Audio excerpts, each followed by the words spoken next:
Bonjour, dans cette vidéo, je vais vous présenter un module très intéressant pour Moodle. Il s'agit du plugin Student Quiz. Student Quiz est donc un plugin que l'on peut rajouter au sein des activités d'une plateforme Moodle, plugin qui va permettre aux étudiants de créer en collaboration leurs propres questions dans la plateforme. Ce plugin est bien évidemment téléchargeable sur le site de moodle.org. Observons à présent comment se présente ce module. Évidemment, vous aurez activé le mode édition sur votre plateforme, ce qui vous permettra d'ajouter une activité ou une ressource.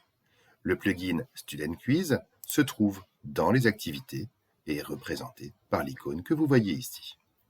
Lorsque vous cliquez, comme toute activité dans Moodle, vous allez devoir nommer votre activité.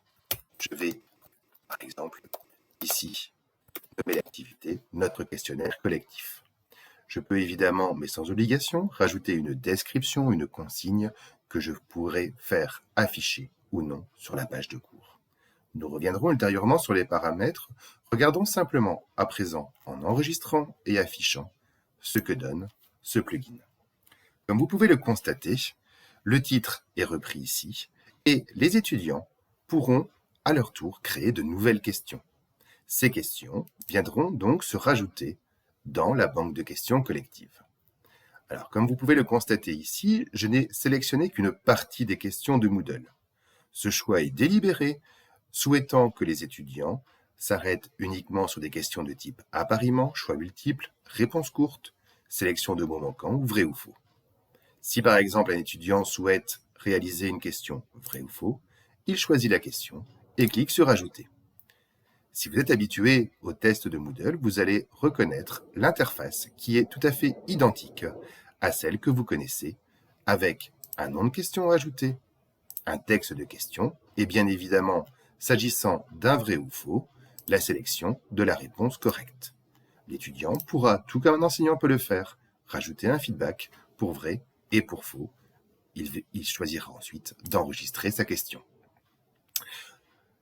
Vous voyez que la création d'un questionnaire collectif est très rapide. Observons à présent, à travers la roue crantée, les différents paramètres de Student Quiz. Nous avons déjà vu que nous pouvions modifier le titre et la description. Je peux également choisir, en tant qu'enseignant, de laisser les nouvelles questions directement publiées ou passer par une approbation de ma part avant qu'elles ne soient disponibles. Le paramètre de classement vont vous permettre de donner différents types de notation. C'est davantage au niveau des paramètres de questions qu'il est intéressant de s'arrêter.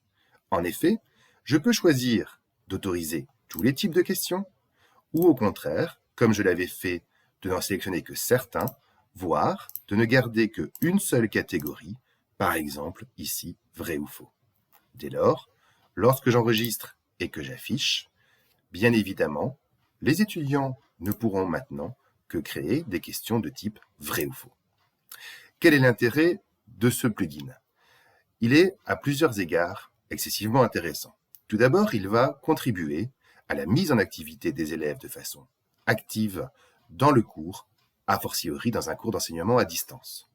Ils devront eux-mêmes créer des questions autour d'une thématique, autour d'un chapitre de cours par exemple, et viendront donc proposer leurs questions au reste du groupe. Par ailleurs, cet engagement cognitif est, d'un point de vue taxonomique, beaucoup plus intéressant que de répondre aux simples questions de l'enseignant, puisque l'étudiant devra montrer sa capacité à s'approprier le contenu du document ou du cours, à le traduire en questions. Enfin, la diversité des questions sera nettement enrichie par le fait que les étudiants participent de manière active à la création du questionnaire. Qu'il s'agisse d'une activité en cours d'apprentissage ou dans une modalité de révision, ce plugin gagne à être connu et à être utilisé.